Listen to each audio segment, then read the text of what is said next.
Welcome, my friend. Please sit, take a drink, and let me tell you just some of the tales from the rugged realm of Dartmoor. Step into the enchanting realm of Dartmoor, a place where time weaves a tapestry of ancient history, and the very earth beneath your feet breathes with untold stories. Picture breathtaking vistas adorned with vibrant flora and fauna, inviting you to lose yourself in a fairytale dreamscape.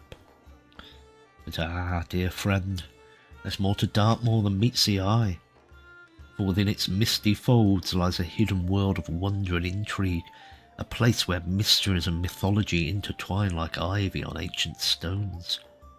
Brace yourself for encounters with folklore's most elusive creatures, the mischievous Piskies, who dance among the heather and ferns, leaving traces of their playful presence.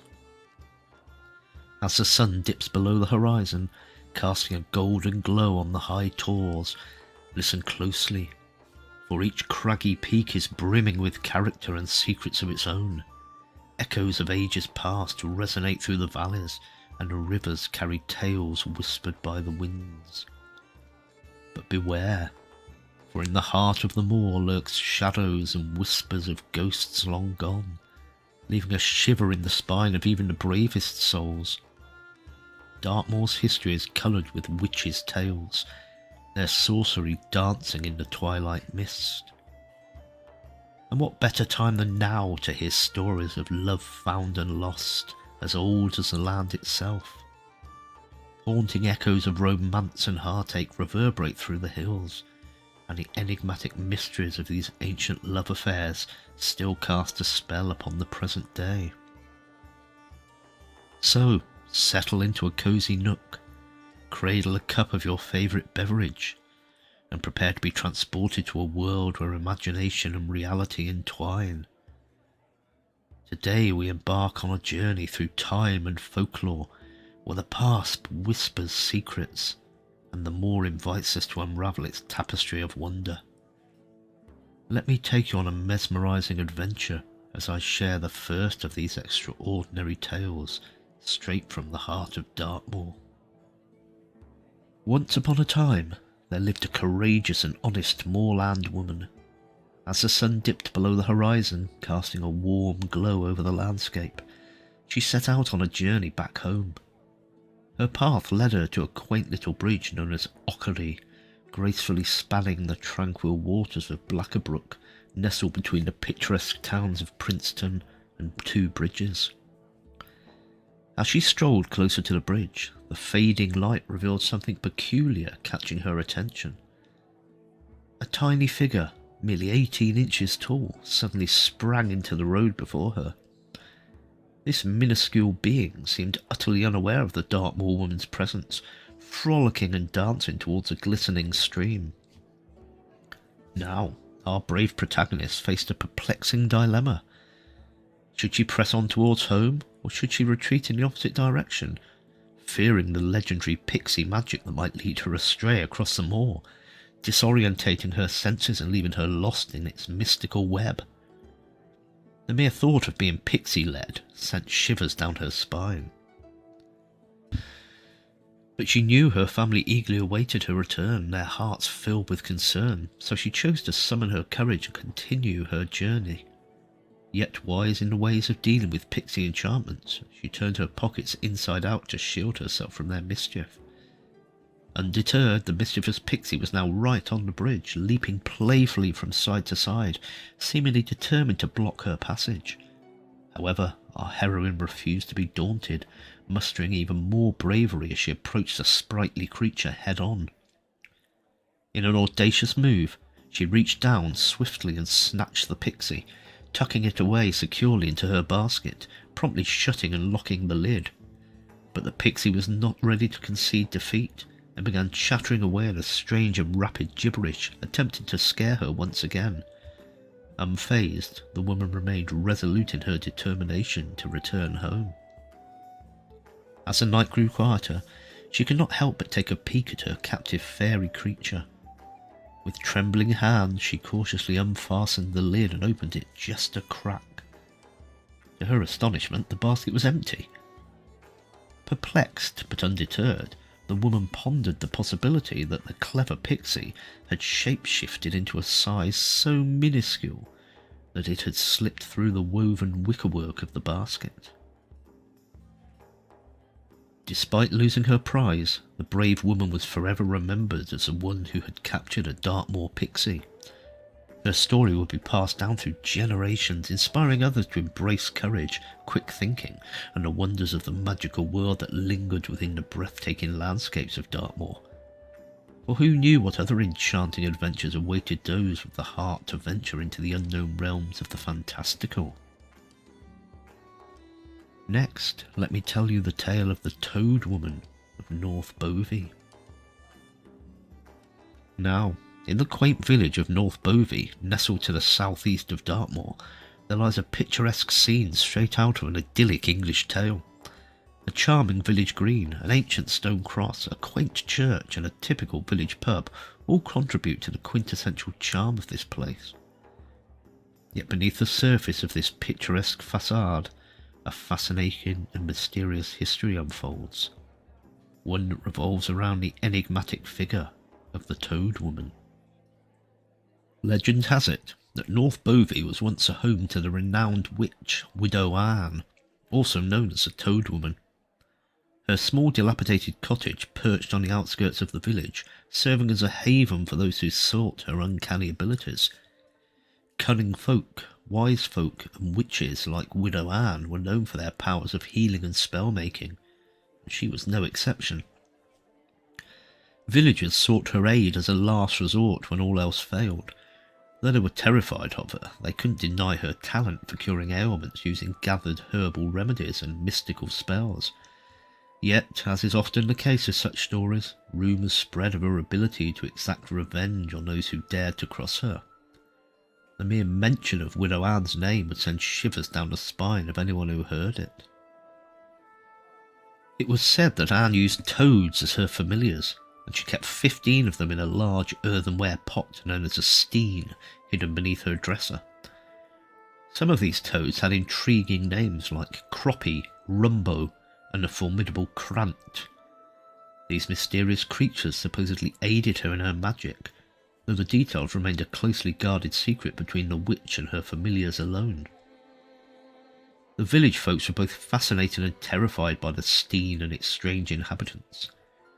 Those who sought Widow Anne's help were instructed to touch the pot, an act that seemed simple enough but proved too daunting for many as they fled from the cottage, frightened even by the thought of it. Another intriguing aspect of Widow Anne's craft involved the Bible and the key technique. By placing her door key within the pages of a Bible, she could ascertain the strength of the devil's presence and decide whether the timing was right for her magical endeavours. On darker nights, shrouded by Dartmoor's ghostly mist, Anne would venture silently to the village churchyard for even more potent magic. The eerie sound of her chanting, the unnaturally loud croaking of the toads, and the village's fear of facing the devil himself kept the curious at bay. Despite the peaceful appearance of North Bovey today, the legacy of the Toad Woman and her familiars lingers in the air, a reminder of the mystical and enigmatic past that once weaved its spell over this charming village. So should you ever find yourself wandering through the streets of North Bovey, take a moment to appreciate its quaint beauty, and remember the whispers of dark magic that may still echo through its history. Next, I have two chilling and captivating tales of tragic women to share with you. Our first story takes us to the enchanting landscapes around Hound Tor, where a narrow and picturesque road winds its way towards Batworthy, then further to Chagford or Ashburton. Amongst the lush greenery there lies an ancient green lane on the left-hand side, a place where two roads meet. But what makes this spot peculiar is a raised grave marked by a small headstone, which is always adorned with flowers and offerings.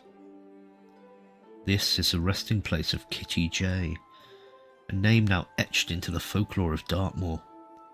Yet her journey began in sorrow as she was born an orphan baby in the late 1700s, left abandoned at the poorhouse in Newton Abbot with no name to call her own. Destiny, however, bestowed upon her the surname J, as the alphabetical registry had reached the letter J. As for her first name, they settled on Mary. Young Mary grew up within the confines of the poorhouse, nurturing and caring for the younger children until they reached an age suitable for work. She was eventually sent into service at a farm on Dartmoor, where the toil was unyielding, hard, cold and damp, the kind that could break the spirits of the strongest souls. In the olden days, servants were often stripped of their identities and renamed by their employers, a heartless practice that diminished their individuality. And so, it was at this point that Mary became known as Kitty, her true essence lost in the shadows of anonymity. Now, history weaves two versions of Kitty's tragic fate. In one, she endured a horrific attack, robbed of her agency. In the other, the farmer's son, enamoured by Kitty's charm, pursued her affections. Lonely and starved for love, Kitty found herself entangled in a whirlwind romance that soon led to her pregnancy. However, as is so often the case with such stories, her lover abandoned her, and she was cast out of the farm, branded as a fallen woman. With gossip spreading like wildfire across the moor, Kitty found herself destitute and shunned. The weight of shame and hopelessness bore down upon her, and in her darkest hour she chose to end her own life. The barn at the farm became her final resting place, where she hanged herself, tragically succumbing to her sorrows. In those unforgiving times, those who took their own lives were denied burial in a churchyard, banishing their spirits to roam restlessly in the afterlife. Hence, Kitty was buried in unhallowed ground at a crossroads, where she was believed to be confined to a liminal space, unable to find peace in the afterlife. But the tale doesn't end there. Soon after her burial, eerie occurrences began to unfold. On moonlit nights, a ghostly figure draped in darkness could be seen near her grave, as though engulfed in sorrowful lament. Some claimed it was the vengeful spirit of someone who had driven Kitty to her tragic end, while others believed it to be the farmer's son, forever doomed to watch over Kitty and their unborn child. The story took a spine-chilling twist when, in 1890, a Dartmoor folklorist and historian, William Crossing, discovered that the grave had been exhumed earlier, and human bones, including skulls, one of an adult and one of a baby, were found. It was a tale that sent shivers down the spine. The bones were eventually reburied with respect, but the ghostly apparition still lingers to this day, leaving us with a haunting mystery. And there is yet another intriguing facet to this enigmatic tale, the mystery of the flowers. Since ancient times, fresh blossoms have magically appeared on Kitty's grave, yet no one has ever witnessed who leaves them there. Some whispered that it was the work of Beatrice Chase, the eccentric Dartmoor writer.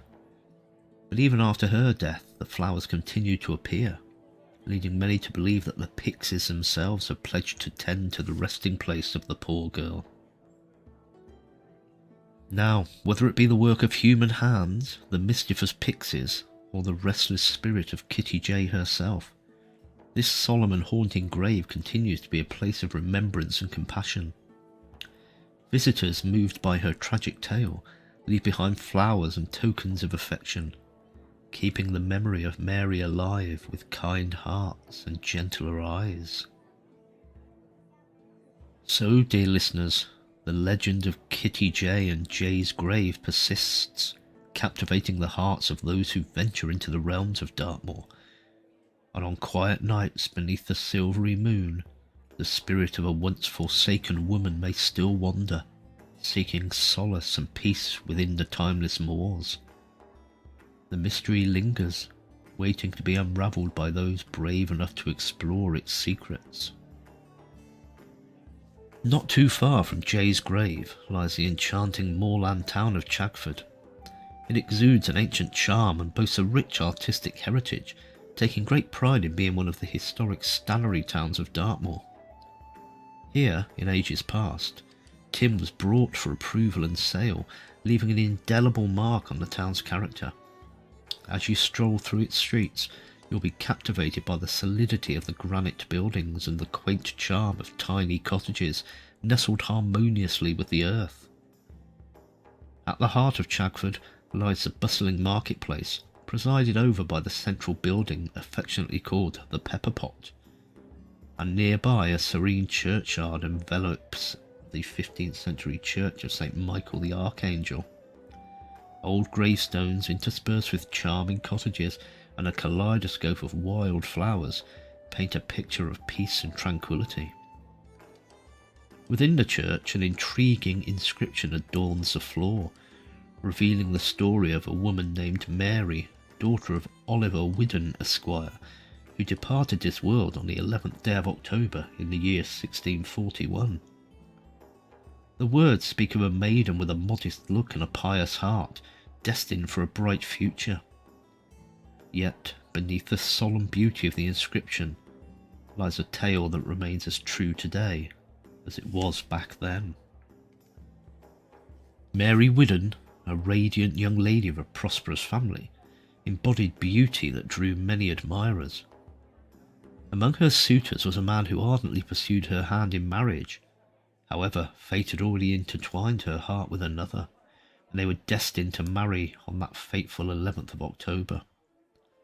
The rejected suitor, consumed by anger and jealousy, vowed that if he could not have her, then no man would. As the wedding day arrived, the town's excitement soared. The loving couple, surrounded by gentle folk and nobles, exchanged vows, sealing their love with a kiss, and stepped outside into their promising future.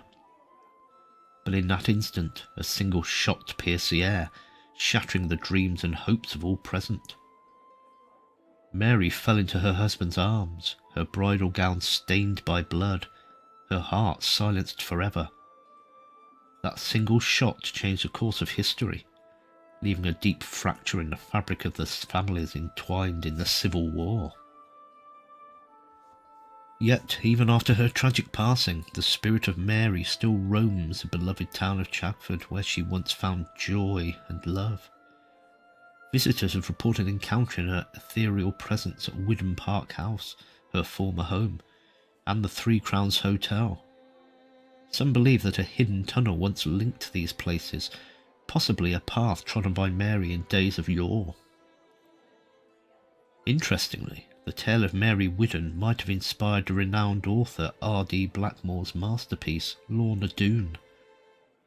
The legacy of this young woman lingers as new brides lay flowers from their bouquets upon her tomb, seeking blessings for their own blissful marriages. So next time you wander through the charming streets of Chagford, take a moment to remember the true story of Mary Whiddon. Her tale, steeped in history and mystique, continues to weave its magic, enchanting all who venture into the realms of Dartmoor. And finally, another tale of the Piskies. Once upon a time, in the picturesque village of Widdicombe-in-the-Moor, there lived a strict and rather pedantic teacher named John Norrish. He was determined to educate the moorland children, even if it meant using his birch cane on occasion. John and his wife Nanny lived a meagre existence in Dunstan Cottage near Widdicombe. Nanny Norrish was the true backbone of their household. A travelling washerwoman, she braved the rough Dartmoor terrain to serve her clients in large farms and manor houses.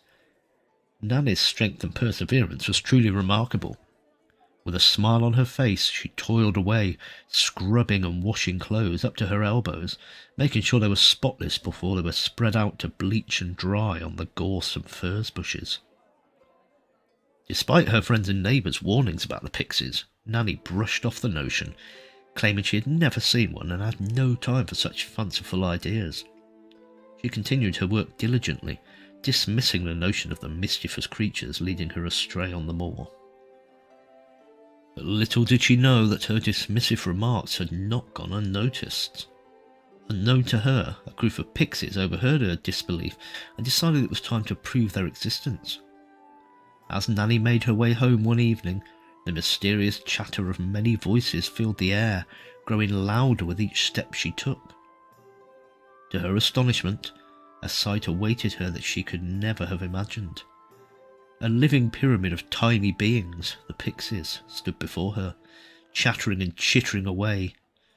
In awe and surprise, Nanny Norrish finally came face to face with the very creatures she had dismissed as mere fantasy. The story doesn't tell us how Nanny made it home that night, but we can assume she did, as she continued her work as usual. However, one thing was certain. Nanny Norrish never dared to disrespect the pixies again after that extraordinary encounter. And so, the tale of Nanny Norrish and the pixies became a cherished legend in the beautiful village of Widdicombe-in-the-Moor, reminding everyone of the magic that could be found even in the most unlikely places. For those who heard the story, it was a gentle reminder to never underestimate the enchantment that may dwell just beyond our everyday perceptions. I'm afraid they are all the tales of Dartmoor I have for you today, my friend. But if you found them entertaining, please subscribe, like, and maybe leave a comment down below. It was a pleasure to sit with you again, my friend, and I look forward to telling you some more tales very soon.